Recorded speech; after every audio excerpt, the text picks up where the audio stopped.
Today, we're going to be talking about dealing with sibling rivalry. This was another requested topic, so I'm really excited to cover this one.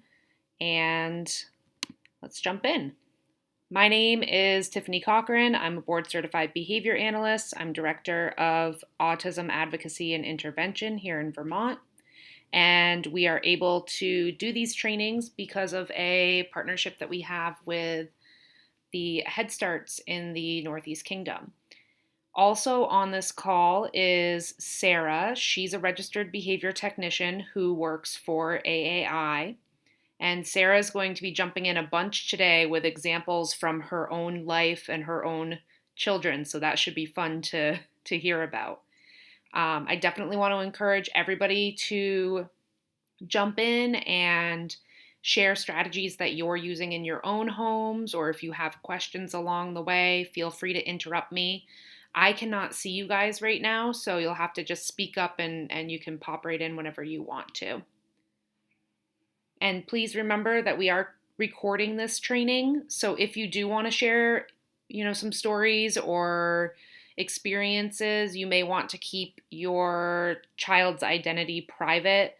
And just share the story without using identifying information, because we are recording this and we'll be posting it on our website and on the Autism Advocacy and Intervention YouTube. And our website's listed here. There's a link to the YouTube right on our website, so you're able to access the videos through the Autism AI website.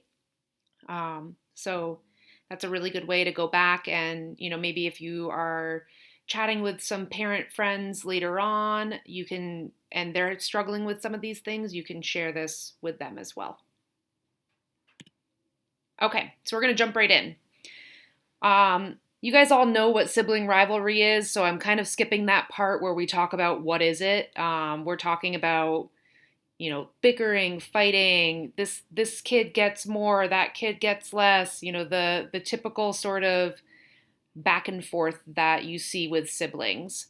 And this goes from the moment that sibling number 2 is born until, well into their adult lives, you can see sibling rivalry. We're going to be talking about how to deal with it with younger kids who are still living at home. So I want to jump right into what to do in the moment. If your kids are fighting, I'm starting here because that's probably the most critical thing to focus on, is how to handle the situation when the children are actually in the midst of fighting or bickering or arguing over something. It's really, really important, and I say this every week in pretty much every talk we talk about. It's really important for parents to remain neutral and to remain calm. If you're walking into a situation where children are already escalated and you're going in with a lot of emotion yourself, that kind of just adds to the situation. So I do want to encourage everyone to take a deep breath before you deal with the situation, remain calm, and remaining neutral. If it's at all possible, you should separate the children.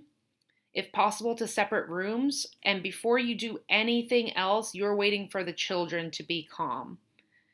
Safety first. If there are any injuries, if the bickering and arguing reached a physical level, you want to deal with injuries, but you're not debriefing or trying to talk to them about what happened yet. You're just waiting for calm from your children. This is going to be really important as we work through some strategies for prevention. A lot of the prevention that I'm recommending around dealing with sibling rivalry and dealing with bickering and arguing amongst siblings is in the debriefing process after an incident happens. So it's going to be kind of split between a little bit of debriefing and a little bit of prevention strategy up front. Again, wait until the children are calm. And then once everybody is calm, everybody's back to, their baseline sort of emotional state, then that's the time for you to make a plan. And the plan is really to avoid fighting and bickering the next time. As parents, you would really want to avoid making some empty threats when you're intervening during a sibling dispute. And what I really mean by this is you don't want to walk in the room and be like, if you guys don't stop, you're not getting dinner. That's an empty threat. You're going to feed them dinner. So just make sure that any limits you set, any directions you give them are something you're planning on following through on yourself. The other thing to do is really avoid calling out one child or assigning blame to one child. If there's it takes two to tango, right? So you want to make sure that you're offering your children an opportunity to calm down before you really start debriefing what happened.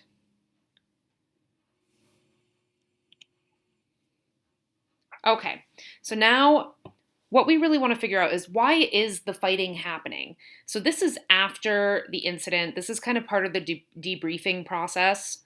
When they are calm and in control of their own behavior, that's the time to start figuring out a plan for the future. And I will talk about some strategies you can use that don't occur after a sibling dispute. But for right now, let's focus in on this. So the first thing that you want to do after the children are calm is gather information about what happened. You should take each child aside and ask them why they think the fighting is happening, and do this separately so you're talking to the kids one-on-one where the other child cannot hear you talking to them. This is really the opportunity to get the perspectives of what's going on. The parent should remain very open. Don't try to negotiate, don't try to give feedback at this point. You're really just looking for them to share with you their perception of what's going on. Even though as the parent, you might be sitting there like, I don't think that's what's really happening here. This isn't the time for you to try to correct their way of thinking. It's a time for you to allow them to speak their mind and get out what they think happened. And with children, a lot of times there could be some, perceived slight that you haven't really picked up on as a parent, and it might sound ridiculous to you as you're hearing them say it, but this is really what they see as being the fact. So you really want to create the opportunity for them to be able to share their perspective with you so that they know that you're a good person to go to in the future if they need to share, difficult information. And take their concerns seriously. Don't make any promises. You don't agree with them or with any individual statement. Just hear them out and use some rephrasing or empathetic statements to show them that you hear them and that you understand. And again, this is not the time for you to say, well, I don't think that's what happened. I think what really happened is something else. This is the time for you to show them that you're understanding what their perception of the situation is. So it could be that your child is saying, well, my brother hit me, so I hit him back and pulled his hair, but I only hit him back and pulled his hair because the dinosaur told me to do it. Well, I mean, keep track. If your kid keeps saying the dinosaur is talking to them, that's a different issue. But definitely just hear them out. Like, oh, okay, so you're saying that you hit your brother because the dinosaur was telling you it was okay to hit your brother. You're not trying to correct them at this point. You're really just trying to get their side of the story, as silly as it might be in some situations. And at this point, after you've heard them out, after you've let them know that you understand their side of the story, then it's the time to move on to identifying some patterns, identifying some triggers. This is the time where you can kind of correct a little bit of that, where you can say, it seems like every day when it comes time to clean up the toys, your dinosaur is telling you that you should throw the toys across the room. And I'm just wondering, maybe it's not the dinosaur who's saying that. This is the time to find those patterns, or I know that's a silly example, but this is the time to find some patterns and really identify if there are times of day where it's more likely that they're disputing with each other. Identify, which children are actually involved in the conflict. If you have more than two children, it might be that, the oldest and the second oldest are the ones that are constantly bickering, but all three children or four children seem to be involved, even though they may not actually be involved in that dispute. Sarah, do you have anything to add on this, just from your personal experience with your kids? I do also want to add with, you said it was a silly example about the dinosaur, but I've actually seen children where they blame their toy, where it like, oh, who threw that toy? And they point to their, stuffed animal or Barbie, just to kind of push the blame onto maybe something else. I've seen that many times with children. And that's pretty common because, once you start asking questions about what happened, it is common for some kids to kind of lie and make up a story because they may internally already know, like, it was their fault, or they contributed a lot more than the other person did. But like I said, And in that first kind of conversation, when you're talking about it, that's not really the time to reset that thinking pattern. It's more of a time to hear them out and hear their perspective of it. You can ask clarifying questions. And sometimes those clarifying questions will lead the child a little bit into telling you a little, a more accurate representation of what happened. definitely. Right.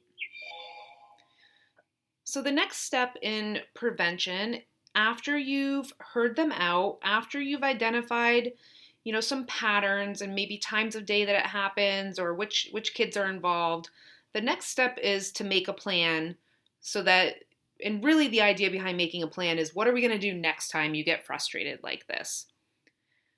And remember, you're doing this with all of the children that are involved individually, but once you reach this make a plan portion, it can be okay to bring them back together as a group and make a plan together. Or, if the emotions are still running high, it might be better to make this plan individually with each child. The first thing you want to do is identify some alternatives with the children. So it's best to encourage them to identify the alternatives. They're more likely to use that alternative if it was their idea. So some examples that I gave here are, instead of, hitting your brother or hitting your sister, maybe you take a break in your bedroom. You could play with something else or offer them something else. You can take turns with the item or with the TV or whatever it may be, using a timer, and ask an adult for help. Once that plan has been identified, then you want to get the kids to commit to it.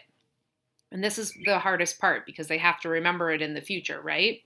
So, what I suggest is write it down. Even if your child can't read, write it down. You can even have them sign it like it's a contract and say, okay, so next time you're frustrated, instead of hitting, you said you're going to go take a break in your room. So we're writing it down. Instead of hitting, I'm taking a break in my room.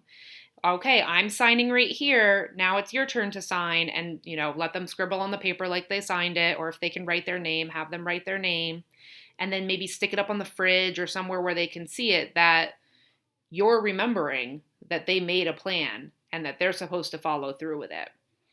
You can refer back to it later if the fighting happens again, if the bickering happens again, and just say, hey, remember your plan.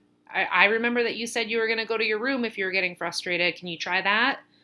It helps the children take a little bit of ownership over solving the dispute, but it also keeps them very accountable because they know that they've already come up with a solution for this. So the bickering and rivalry doesn't really um, stand its ground as much when they're the one not following through on their own plan.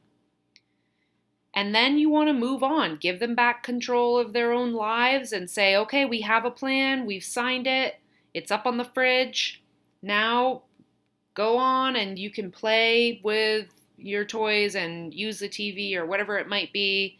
And then check back in later in the day or later in the week if it's something that doesn't happen that often, and just see how it's going. See if they've used their plan. If they have used their plan and you notice that they're using it, you know, lay on the reinforcement at that point and say, hey, I noticed that you were getting really frustrated when your brother broke your Lego tower and you just went and took a break in your room and you asked me for help to rebuild it. So I saw that you were using your plan and that's awesome.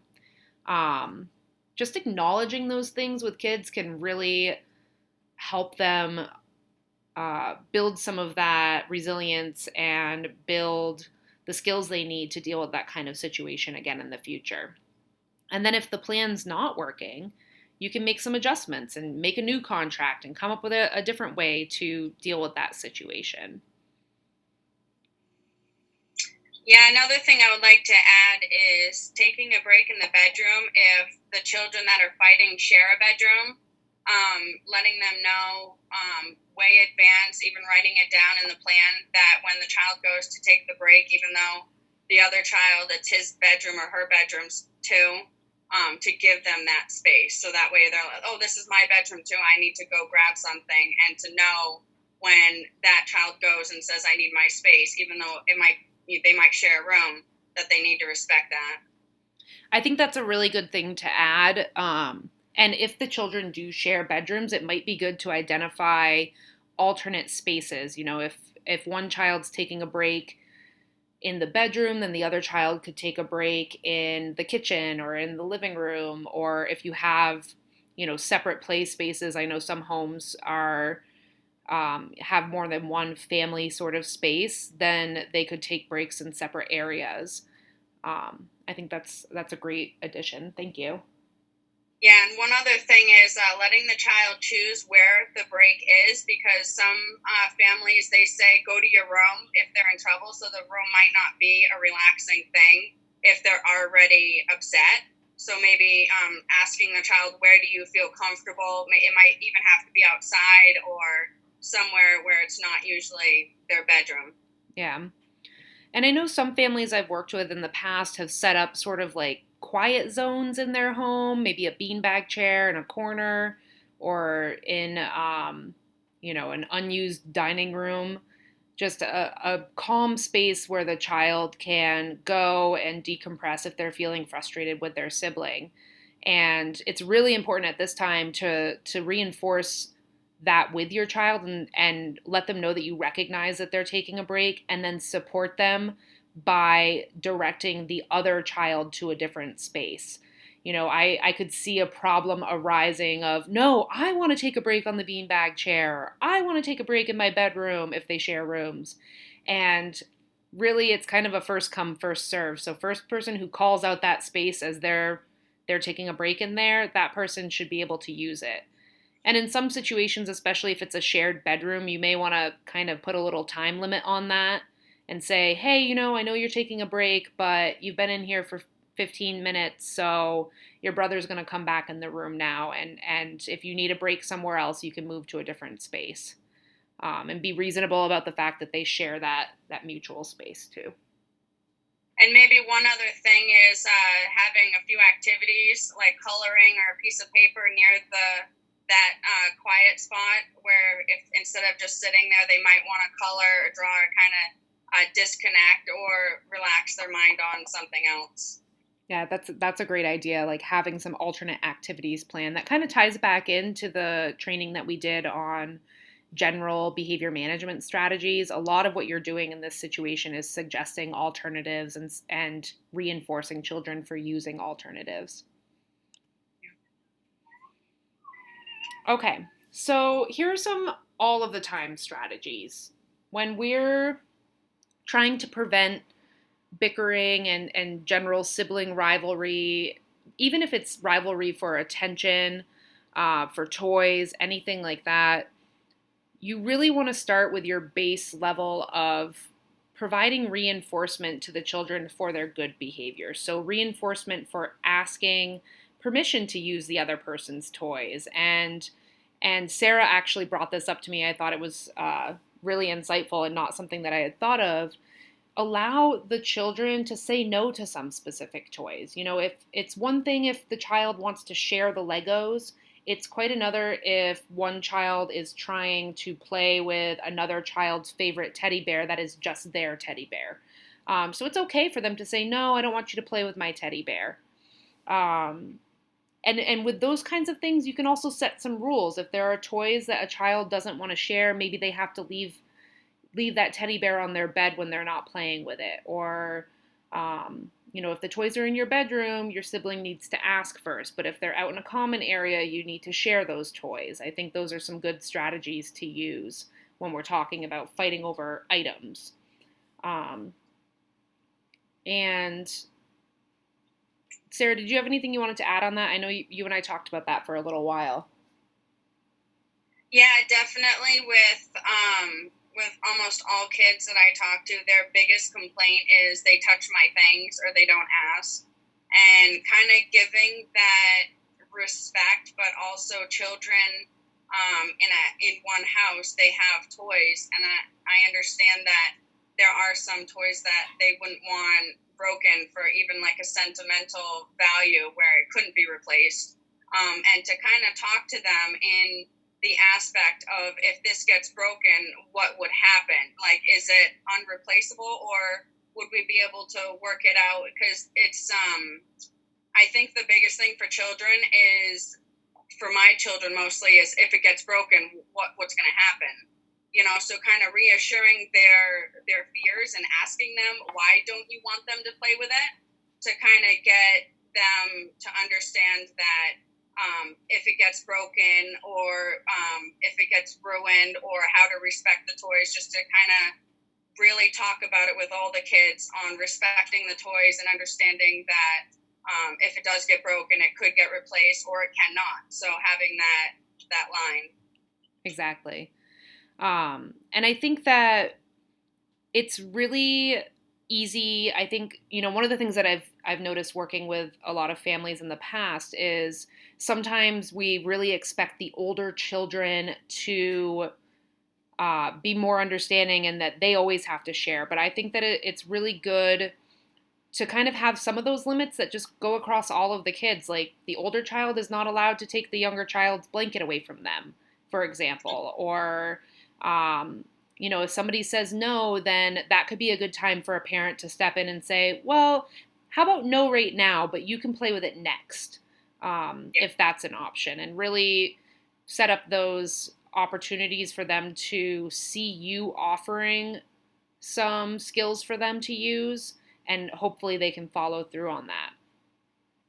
The other thing you want to do just on a regular basis, on an ongoing basis, is recognize when they're playing really well together and reinforce that.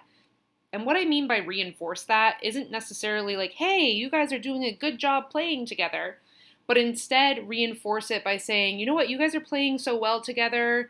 I'm going to give you an extra 10 minutes before bath time because you're doing such a great job. And really just, set up some opportunities for them to immediately receive some great reinforcement for playing so well together. Another dispute that often happens in homes is fighting over who gets control of the remote, or who gets to choose what TV show we're watching, or who gets to play with the iPad right now. Screen time in general, I think, is a huge reinforcer for kids, and that makes it a huge trigger in a lot of ways for some pretty bad behaviors to occur to try to access that. So, whenever possible, the parent should be in control of the remote. I know that's not always possible, especially with those of you who are working from home right now. It may just be like, okay, hey, I have a conference call right now. I need you guys to sit down and watch some TV. And the last thing you want is for your kids to start fighting over what show they're watching while you're trying to do some work. So, another way you can deal with that situation is put both names or all of the names into a hat and shake them up and choose one name out, and that person gets to choose what's being watched at that time. You could create a rotation. Maybe if child number 1 chose the show today, then tomorrow child number 2 gets to choose the show, and so forth. That can be really helpful, especially if you write it up on a chart and even write next to the kid's name which show they picked, so you can look back at it and say, you know what, yesterday you picked Paw Patrol, so we're not watching Paw Patrol today, but your sister gets to pick the show today, so we're going to watch Bubble Guppies. And really just writing things down and being able to refer back to them, even if your child can't read, helps them see kind of a permanent product of what already happened, so that they can see, okay, your sister's choosing Bubble Guppies today, tomorrow it's your other brother's turn, and then on Saturday you get to choose the show, or later in the day you get to choose the show, and helps them understand that it doesn't mean they're never going to get to pick a show again. It just means that it's not their turn right now. And then the other thing you can do, kind of tying back into some of the other strategies we've talked about in the past, is have your kids earn access to screen time. And if they earned it, then it's their choice. So they can earn it for completion of chores or for other behavioral targets, being safe with their hands and using a nice voice, saying please and thank you, whatever it is you might be working on with your individual children. And if they earn that time, then you can then kind of build that into the day, like, oldest brother gets his screen time after lunch and younger brother gets screen time at 3 o'clock. And it's their choice at that point because they earned it. And the other kids can choose to participate if they want to, or they can choose to do something else. And something that I didn't actually write a lot of information out on here about is rivalry for parent attention. I think that a lot of the strategies we're talking about right now also apply to that situation. Mom, mom, mom, dad, dad, dad, really wanting that one individual's attention. And a lot of times when siblings start fighting for parent attention, the result is that they get some parent attention. So it's really, really important to redirect your kids in that situation and just say, hey, you know what? I think you both need a break right now, and I'll come check in with you each when you're calm and quiet. And just redirect them to their calm behaviors before you give them the attention they're looking for. Try not to immediately jump in and give each person attention right at that time. Just show them both that behavior is not going to access your attention for either of them.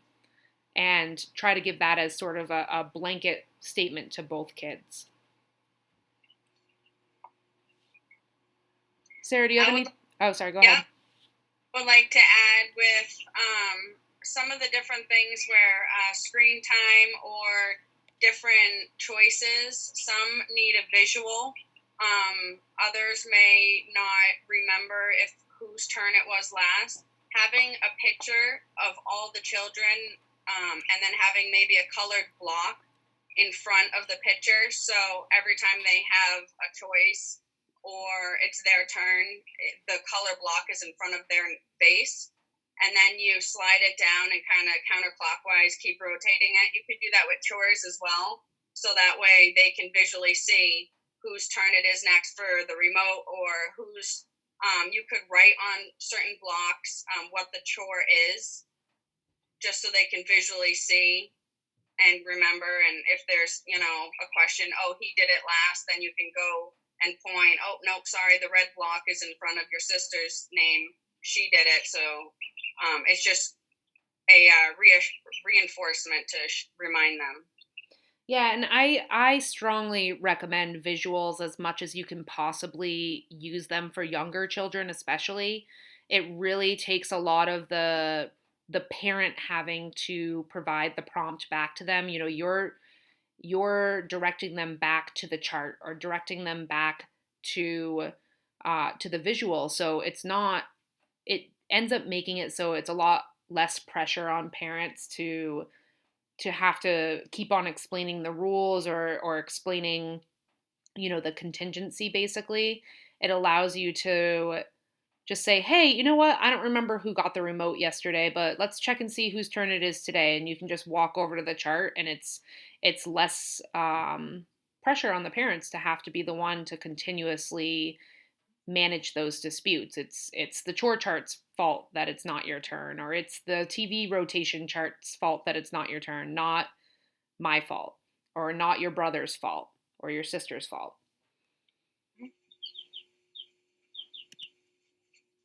So if you have a lot of kids, or even just, 2 kids is enough, but If you have a larger group of kids, sometimes it might be useful to use some group reinforcement contingencies to help them get along with each other a little bit better. In applied behavior analysis, there are three different types of group contingencies, and I actually put a link on this slide because if you want to learn a little bit more about what those types are and ways you can set those up, you can go to that website, letslearnaba.com, and it explains the group contingencies a little bit further in depth than I'm going to go into today. But generally, there's an independent contingency, and that contingency is when you allow reinforcement or access to the item or the attention, whatever it may be, to be available for everybody to earn, but only the people who meet the requirements actually access it. So if the requirement is that you have a clean room and that will equal extra TV time, only the kids who clean up the room and help get the extra TV time. It does take a little bit of restraint on the parents' part to follow through on that. Or say the example is if the kids are able to make it through the whole morning without having any fights or bickering, then they can earn extra time outside, or they can earn, a special treat at lunchtime. Only the kids who actually follow through on that should earn that if you're doing an independent group reinforcement contingency. It's important that once you with group reinforcement, it is important that once you set that limit and tell them how it works, that you follow through on it. There's a dependent group contingency. This is when everybody in the group earns a reward for the behaviors of one or two individuals. So, say you have two siblings who are fighting all the time, and there's a third who's not really fighting with them, but maybe doesn't, might cheer it on or laugh when it happens or otherwise, kind of add to the situation. What you would do is say if so and so, if this one kid helps clean up because they haven't been helping and that's why everybody's mad, then everybody gets extra TV time. And that really encourages the other siblings to encourage that one child to help and really, bring them into the situation. It helps them, build each other up, but I would warn that it could backfire if the child who you're trying to get to do something doesn't follow through. So if nobody ends up earning because that child didn't follow through, it might backfire. So I would be a little cautious in using that kind of group contingency unless you really feel that it's something that the child is going to follow through on. And it builds a little bit of camaraderie if you can get the kids on the same page and encouraging each other to do things that you're asking them to do. And then there's also an interdependent group reinforcement contingency. So, what this is like when everybody in the group needs to meet the requirement for anyone to get the reward. So, it's kind of the same as the independent one in the sense that everyone could access the reward, but what the difference is that each child has to reach that contingency. So, if you have 4 kids and 3 of them helped clean up the room, but one didn't help, then you wouldn't be giving them the reward because that one person didn't help. Again, this is one I would kind of caution against because it could contribute a little bit more to some sibling rivalry. So what I would really, if you're doing a group reinforcement contingency, I could strongly recommend you stick with the independent type in your home because everybody has access to the reward. Everyone has the same opportunity to achieve that reward, and it really depends on the individual child if they earn it because it's up to them to do what they need to do to get access. And those kids who earn the reward and follow through and follow your directions, they will get the reward. But the child who doesn't follow the directions or doesn't, stick to their plan, if we're talking about using plans for avoiding sibling fighting, that child wouldn't earn because they didn't stick to it and they were, egging their brother and sisters on or maybe trying to pick fights or something like that. So you wouldn't want to reinforce that behavior.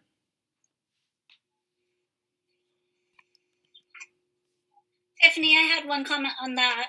Yeah. This is Julia. So on the interdependent, the where I see that being able to be more of an option is when you're not limited on your timeline. Like if you're not just looking at how many number of hours you have in a day or how many minutes before you know something's coming up in the schedule. Um, if it was more open ended, like I've seen with classroom assignments, where once everybody has met a certain reading goal, then the whole class gets to have a treat. And so, as the last few stragglers just haven't quite met that expectation, then they do get a lot of that encouragement because the other kids are looking forward to finally getting their reward, even though maybe they completed the reading assignment, a week ago. And so if it can be open ended on your timeline and you're not, you know, stuck with, well, there's only this many hours before bedtime or before the show starts, it allows you to have that without it backfiring on you so much. Thank you for bringing that up. That is absolutely the perfect time to use that kind of contingency. Um, and I'm so glad that you added that. I mean, there's a reason that we have all of these different types. And for the interdependent, you are absolutely right. It is better to use if there is an open-ended timeline. You can even do this with, chores around the house. Where it may not need to be completed by a certain time, but once all of the chores are completed, the reinforcement becomes available. So I'm so glad you added that. That's actually some really, it identifies the perfect time to use that. So some other prevention strategies, you could build some structured activities into the schedule. If you guys have been here in the past, you know that I'm always harping on having a daily schedule while we're all at home and making sure that your child has some predictability in their life. And building some structured activities into the schedule is a really good way to help your children collaborate with each other, um, and interact with each other in a positive and structured way.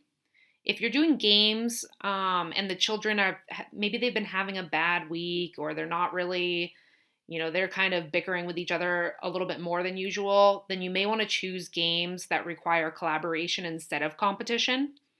You don't want to set up a situation where you're adding to the sibling dispute. It's good to make them funny and have everyone working toward an ultimate goal. Sarah, I when we were talking earlier, you had some really great examples of types of collaborative games that people could try with their kids. Yeah, definitely. One good one, especially to make it funny, is have two or more kids work together to make like a peanut butter and jelly sandwich or their favorite sandwich. Break it up into steps, and it's like a relay race where one kid has to put the peanut butter on and then pass it to the other one for the jelly, and they get timed, and then at the end they break it up and share. So it's not so much where one wins, they have to work together. There's a lot of different relay races that you can do where one kid has to run to the other kid with some water, and that kid has to pour the water, up over behind his head to put it in the pitcher, just to make it funny and playful.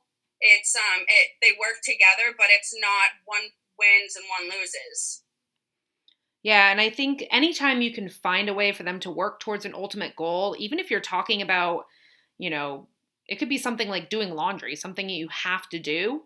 It could be one kid has to get the clothes out of the dryer and the other kid has to carry the basket over to mom, and then the next kid needs to pull all of the socks out of the basket, and then everybody has to help fold. And you just kind of set a timer and see how quickly you can get a load of laundry folded. Like, hey, make it work for you if you can, right? um, The big reinforcement for young kids, like see how quick you can do it. So no matter what you choose to do, most of the time it's see how fast you can complete it, and that right there is a reinforcement. Right. And then the other kids are going to be encouraging them to go faster, and it's, builds up some sportsmanship, and can be a lot of fun and break up the day a little bit and give them an opportunity to support each other instead of, point out the other person's flaws. Um, Yeah. and I want to throw in there, I do think that competition is totally okay. I would try to limit recommending competitive games to when your kids are already calm and they're kind of getting along in general. It's really good for, the development of a child to engage in competitive games and maybe sometimes lose. I mean, that is something that is really important. Builds up sportsmanship. You don't want to have a whole family of poor losers. You want to have a family of kids who can encourage each other when the other child lost, and who can, be excited when maybe they won, and be able to congratulate each other. So there's definitely a time and a place for competitive activities, and that's something that, with younger kids and with kids that are really struggling to get along with each other, I think if you're engaging in competitive activities like, playing sports, or um, doing challenges like see who can build a Lego house faster, that kind of thing. That should be monitored by parents if your children don't really have that competitive skill set and haven't really learned how to win or lose in a good way. And it's a great opportunity for you to teach them those skills, because moving forward in life, children need to accept that they're not always going to come in first, and they're not always going to get the biggest prize, or they're not always going to get the best prize. So um, those are really good ways to uh, teach your child those skills so that they have them as they get older. One other thing I'd like to add when it comes to games is to let the children know that you do have time for more than one game. So if the first game a child loses, to let them know that it's okay that you lost. And there could be times where it's a board game or a sport where they learn new skills while they're practicing to be able to use those skills for the next time. So instead of them playing one game and losing the game, they have the option sometimes, if it's possible, to play again. Exactly. Or you could even say, like, say there's one kid who keeps on losing and keeps on losing.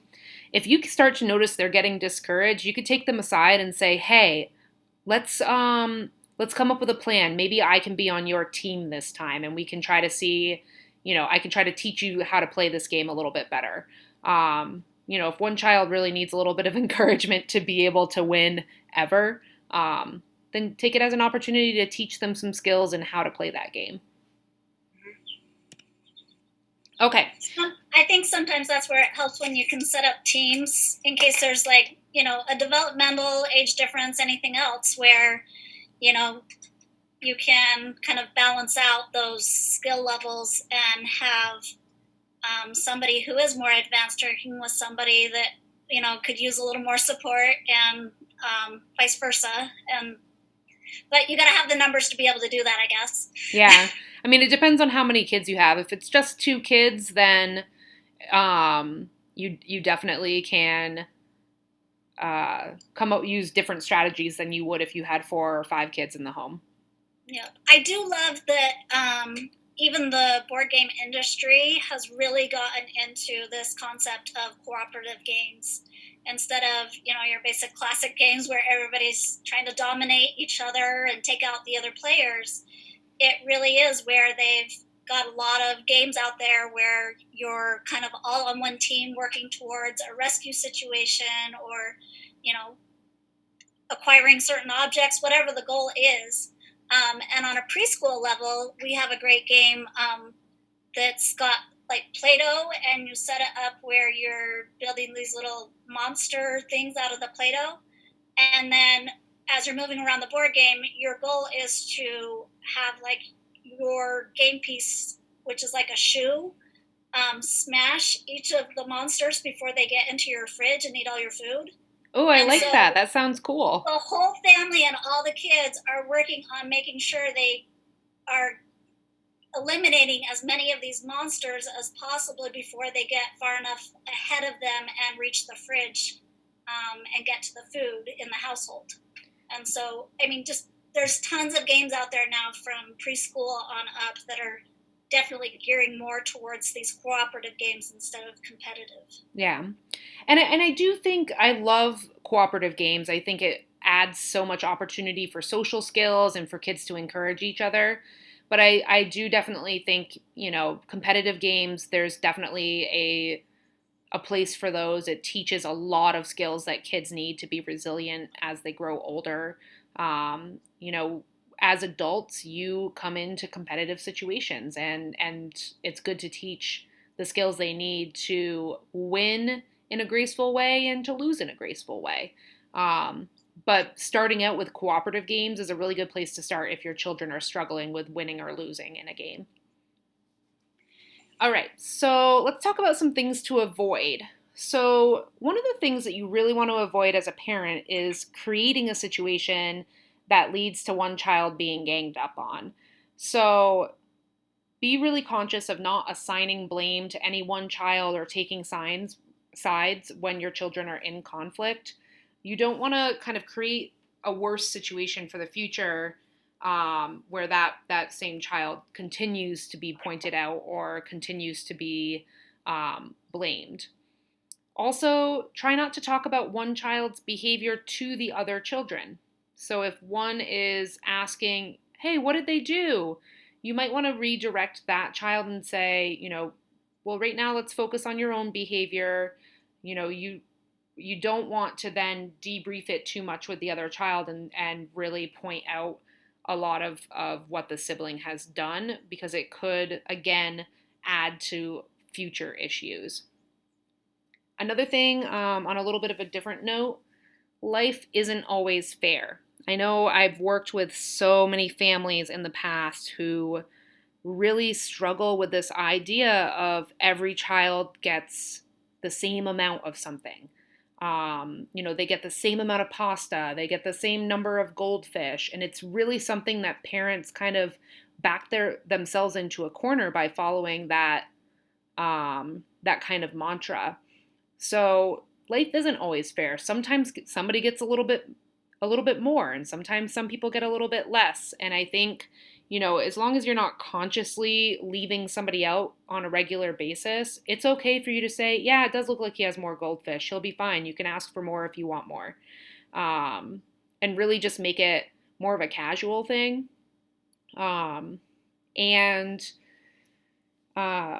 like I said, I'm not saying that you should leave any any one of your children out on purpose, but it is part of life that not everybody has the same stuff all the time. Also, say you're going to the grocery store and one kid's been having a really good day, so you're going to bring that kid with you and let them get a special thing at the grocery store, or let them pick out the cereal or get, a lollipop when you're in the checkout. That does not mean that every single one of the kids gets that reward. It's okay for only one child to get access to a reward. Sarah, when you and I were talking earlier, you talked about this kind of a little bit more in detail. Do you have anything to add on that?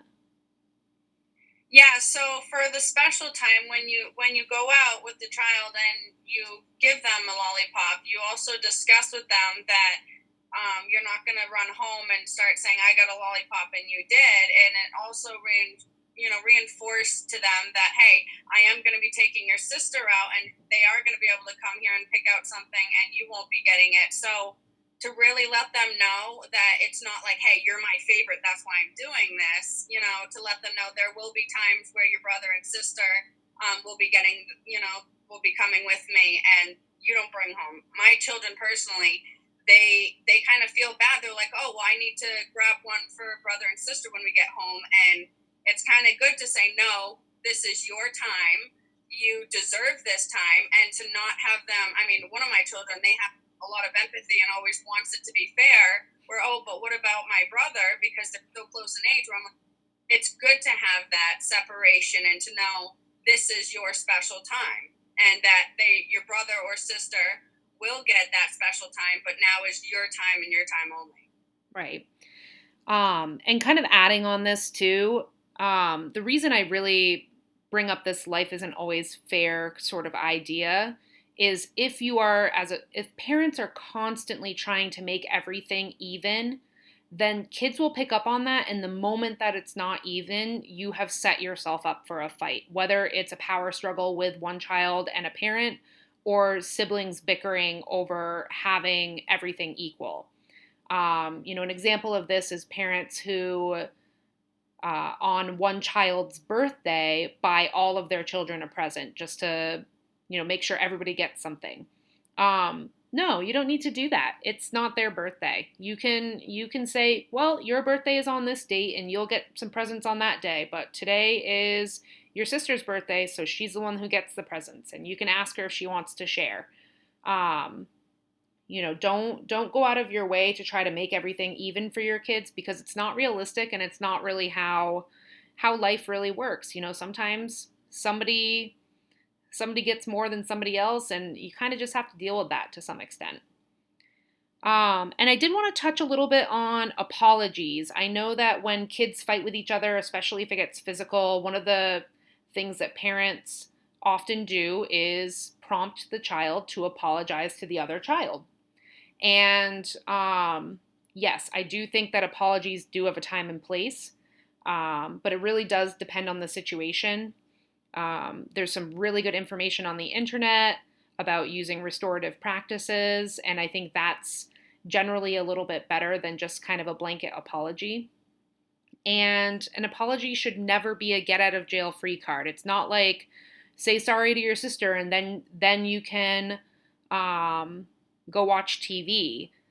It really shouldn't be just like a carte blanche. They shouldn't be able to apologize and get out of talking about that situation and coming up with a plan. Really focus your energy in on having them come up with a plan for next time more than focusing their energy on apologizing to the other sibling.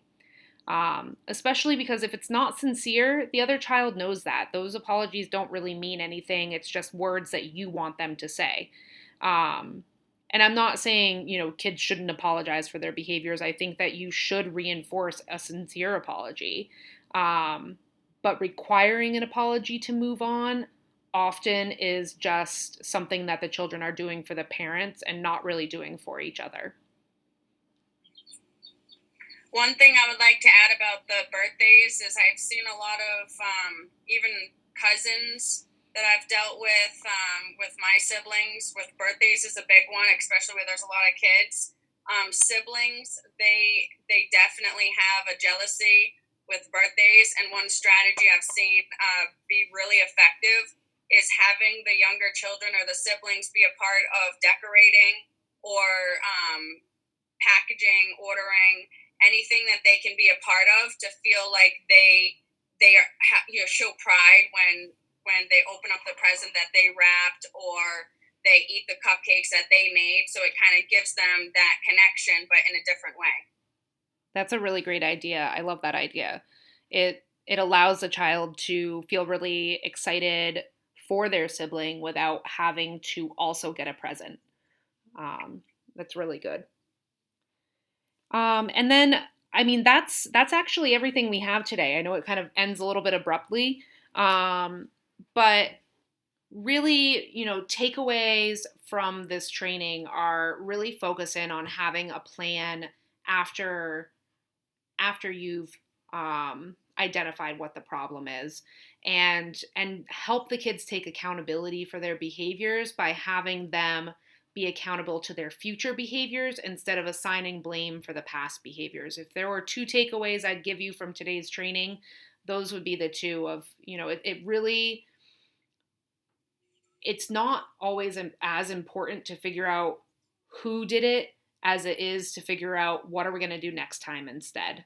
That's really your way of dealing with these sibling rivalries and helping encourage your kids to move forward in a cooperative and compassionate way with each other.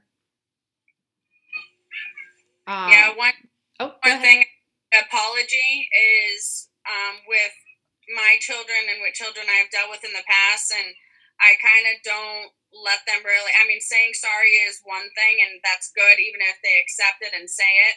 But also having something like we say, how do we make it better? So if, they hurt them, can we give them ice? Or if we broke the toy, can we try to fix it? How do we make it better, to kind of counteract our actions? Exactly. I think that's a much better way to help children restore their relationship with each other than just having them walk over and be like, "I'm sorry." That's never gonna. It's not a real apology, so it's just really them saying it for the sake of the parent who's asking them to say it. Yeah. So this training has been brought to you by AAI and Head Start, and if any of you are interested in accessing the training later on or passing it on to other people, you can access it at our website, autismai.com. I also just want to, throw a little plug out there that we are still offering new client intakes, assessment for ABA, and telehealth service delivery. And Head Start families are able, in the Northeast Kingdom, are able to access consultation with AAI through our contract, and through our partnerships. So if any parents are interested in consultation, that's something that they can access directly with us. And if you have any questions about that, or questions or comments about the trainings that we've had, you can reach me at my email address, which is tiffanycochran@autismai.com. And I love getting emails from the Head Start parents, so please definitely reach out if there's anything that that jumps out to you. Is there anything that anyone else would like to add before we say goodbye? I just had a question on kind of, I'm going to base it off of my worst case scenario childhood memories, but my cousin and I are close in age, and every time she came to visit, if we got fighting, her dad would lock us in a bedroom together until we could sort it out and come out friends again. And so we would sit in there and we would cry and glare at each other and just be so resentful of the fact that we're both trapped in that room because of them. But I'm trying to figure out, as an adult, even in conflicts where you kind of give certain amount of time and space for the rifts in the relationship to heal, and you're not trying to force that interaction kind of prematurely before they're ready in their relationship to forgive and let go of certain things. Let those wounds heal, I guess. Yeah, and that kind of comes back to the idea. I'm going to move back in the slides and kind of revisit something. That comes back to the idea of making a plan. But before you can make the plan, the very first thing that we talked about is make sure, this is not just for children. I mean, this is something you can use as an adult too. Make sure everybody's calm and in control of their own actions. And before you can really move forward in any sort of process of, any sort of processing or debriefing, everybody has to be calm. Everybody's got to be in control. And if one person is still angry or still kind of fuming about something and the other person is calm and in control, it's, it might be good to give a little bit of time before processing that situation. Like, maybe you don't have to do it right after the fight occurred. It might be something where you're like, okay, you know what, they're really getting after each other today, so we're gonna wait until tomorrow to talk about a plan, and give a little bit of time for the calm down to happen. It is also okay, maybe one child is really, or one person in this scenario is really, really angry, and they're angry for a long time about something. That's the point where having another person kind of come in and talk to that person, having the parent debrief what's going on does help, and maybe will open the child up to understanding the other person's perspective a little bit. But I think that every situation's a little bit different, and when we're talking about managing sibling rivalries with the children that we work with or the children in our homes, um, the best practice is wait until everybody's calm and then come up with a plan for how you're going to deal with that situation in the future. Okay. And I think in the classroom, I've seen that where, we're just seeing a pattern with a couple of kids that really have a hard time being able to play well together. And we, as teachers, really just kind of have to start that separation process for a time and be like, you know what, you guys need space. And today we're going to play over here with this, and they're going to be over there because you guys are having a really hard time. And give them an opportunity, maybe a different day or when enough time has elapsed, but allowing them that space so that they're not just trying to sort it out while they're still completely emotional. Absolutely. And if you're noticing in that identifying pattern step, if you're noticing that they're always fighting over, the fire trucks, and it's every day it's a problem, then set up set it up so that one child has access to the fire trucks in the morning and the other one has access in the afternoon. And so then there's no fight about it because it's not your turn, it's not your time to play with it. Or you can take the fire trucks out of the equation. If it constantly is a problem, you could say, hey, you know what? I'm noticing you guys are having a really hard time and fighting over the fire trucks every single day. So you know what I'm going to do? I'm actually just going to put the fire trucks away for a couple of days. And that gives them a couple days to calm down and stop bickering over it, but also gives the adult the time to sit down with those children and make a plan for how they're going to be able to share that toy in the future. Mm-hmm. And also their recognition that, okay, if we don't want to lose these again next time, we're going to have to figure out our own way of not letting it get to this point, or neither of us gets the fire truck. Exactly. And that's exactly the point, is like you want them to be motivated to engage in making a plan together and to support each other to keep access to that reinforcement. I mean, that sets up a perfect opportunity for a group reward contingency where you can say, here are the rules that you need to follow and you can get the fire trucks back. You need to have safe hands, you need to have nice voices, and you need to, whatever the other one might be, have calm bodies. And we're going to do that for 20 minutes, and then we'll see if you're ready for the fire trucks to come back out. Did anyone else want to add anything? I just wanted to add a little bit about apology. And being a teacher in a preschool classroom, I'm always intrigued by the concept of apology. So, Sarah, you were saying instead of saying sorry, that you were kind of cutting out. I have horrible internet. How can we make it? You're saying to say, how can we make it better to the child to process, what they, their actions? Yes. Okay, I like that.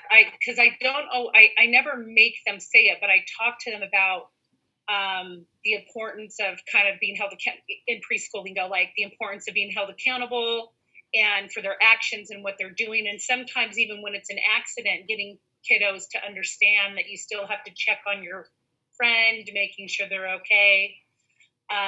So yeah, I had a question about apology, but I like that. How can we make it better? And I know, Tiffany, I've never really talked about or asked about it, but just the whole concept of apology and what your philosophies are behind that as well would be, I'd like to hear more, or your thoughts on that. It doesn't have to be today, but.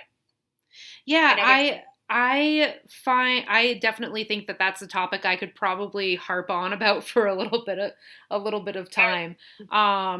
And I think that, something that I think goes hand in hand with it that I will flat out say I'm not a expert on, but I think you guys have actually, the Head Start teachers have had some training in this area. I think that using some restorative practices really kind of goes in hand with that whole concept, because it's really, the concept behind restoring that relationship instead of just, Right. brushing over it. But I actually don't know a lot about the background of using restorative practices. I guess I assumed when the slide said restorative practices, it was just that concept of how can we fix this, but that's situation more than relationship wise. Mm. So I guess, yes, you're trying to restore the relationship, but a lot of times, especially at this age level, because they are so apt to forgive easily, if it can be somehow fixed or solved or made right, they're just, they're so justice focused at Mm. that stage. Right. So if something can be done to make it better in some way and fix something, to allow them to feel justified in giving that forgiveness, Right. Right. that's how they're processing those emotions at that time. Because there's situations back in the day, when I would say, let's walk over, I can help you, because you have kids who just flat out won't do it, but then you encourage and say, I can model it and I can help you. And then I'm thinking, well, why am I doing that if they really aren't sorry, or they, or it makes them feel, I think sometimes it makes the kiddo who did the action um, feel less than, and puts him on the spot. And I kind of I think that makes it worse. So I don't know. It's one of those situations where sometimes I'll put it out there as an option. We could say sorry. You could see how he feels. You could, and I kind of let them decide what they want to do. But I definitely think kiddos have to be held accountable for certain situations. Not, but there's certain things I think they have to be held accountable for, and figure out what to do about the situation. But anyway, I don't always think that having them walk up and say I'm sorry is the answer. So I just Yeah. have never. Apologies are humbling, and They are. and at that Sure. age, when it, especially when it's just being, requested by an adult as kind of a command, then it becomes shaming. I think a little bit is what you were getting at there. Right. Yeah, And I'm that's loving not what this. they're wanting. Yeah, I'm I loving this agree. back and forth on this because I think that you guys are all kind of, on the same page on that. And I do think that when you're looking at the topic of sibling rivalry and you're talking about how Right. you can restore that sibling connection in a positive way, apologies are okay if they're sincere. I definitely don't want to give the impression that I'm like, you should never Absolutely. apologize. But if they're not sincere, they're kind of pointless. Right. And even as adults, you can feel that in your day to day life. If somebody apologizes to you for something, but it's that empty apology, like, I'm sorry I made you upset. What they're really saying is, well, you got upset, so I guess I'll say I'm sorry. And Right. when you're in I that have. process, sorry? Oh, go ahead, Sorry. Tiffany. Sorry. When you're in that process of identifying your plan and identifying like what contributed to the situation and debriefing the information seeking part, that's where you can really help the children identify some of those patterns. And maybe the pattern is the child's own behavior. So you can talk to them a little bit about how they're contributing to the problem without saying, okay, well, it sounds like you made this problem a lot worse, so you need to go apologize to your brother or go apologize to your sister. Right. Instead, you're really giving them the opportunity to identify what they did to contribute and identify a solution to that. And the solution doesn't always have to be apology. Right. Right. Exactly. And I have two teenagers at home, and um, two teenage girls, and it's going well, considering. And they either love each other or they hate each other. And but a sorry, an apology just doesn't cut it. And so what'll happen? They have a situation and one gets mad. 9 out of 10 times they take care of it themselves. Usually they're pretty. I rarely have to intervene. But they, instead of a sorry, I'll see one of them go over and sit by him on the couch and put their arm around him and say, hey, let's go play a game, or just stuff like that. So it's not really the word, it's the action. It's doing, and that's kind of an unwritten apology, even though they're not saying it, but they're over their situation, and they're and then they're on, and that's kind of like they're sorry without saying it. But Yeah. I mean, they are older, so it's different with little ones. But yeah. it's And I don't know if anybody has anything to add about the restorative practices part. I know I've seen some of the strategies being used in the Head Start classrooms, like with kids sitting across from each other, and it's more of a prevention strategy where you're like getting them to get more in tune with the other person. I've seen different types of circle situations. I don't know if any of you have used, any of the teachers have used that who are on with us today. Well, I know for me, we have a lot of strategies in place in the classroom, and the kids are at this point in the year are pretty good about accessing them independently. So it's it just takes a lot of practice to get to that point. You know, you spend half the year doing it, and then building them up for that. But that's really yeah, it's a lot of practice. I mean, anything, right, modeling and any new skill that you're teaching a child, it's a lot of practice. It takes a lot of hard work on the parent's part or the teacher's part. And I think that, you know, that's kind of, once you put the time and the effort in, though, it will pay off, and you do see some really positive outcomes.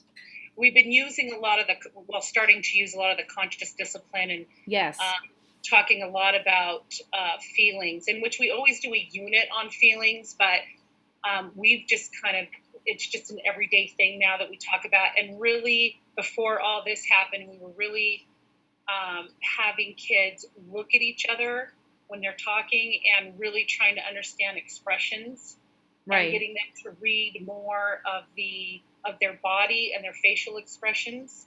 And that was going really, really well. It was awesome. You know, one of them would look. I had one. There was a group. There was a situation in the block area. There were 4 kids. One did not want to do what the other 3 wanted to do, and I wished I had videotaped. I think I have some of it. But the way they were trying to understand the one who was angry because she didn't want to do what they wanted to do, it was amazing.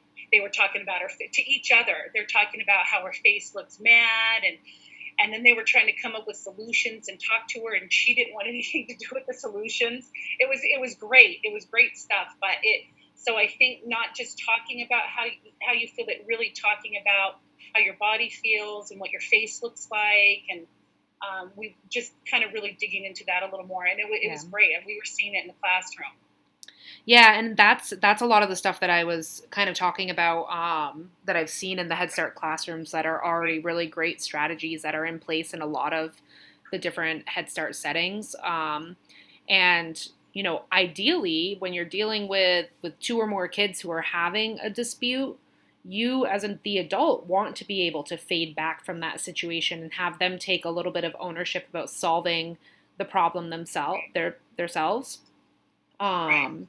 So building up opportunities for them to practice those sorts of skills when they're calm is a really great way to assure that they might use them when they're not calm or when they're frustrated. All right. Well, I think we're probably gonna wrap it up right here. I just want to thank everybody for coming, and I really appreciate everyone giving, sharing their stories and sharing their different perspectives. I think it is really awesome to hear everyone sort of interacting and sharing this information. And we will be here same time next week, 4 o'clock, for a training. I don't have a topic yet, but maybe we'll delve a little deeper into this idea behind apologies, or if anybody has any requests for topics, you can email me at my Autism AI email, and I can try to work that in for next week. So thank you all for Thank you, everybody. Thank you.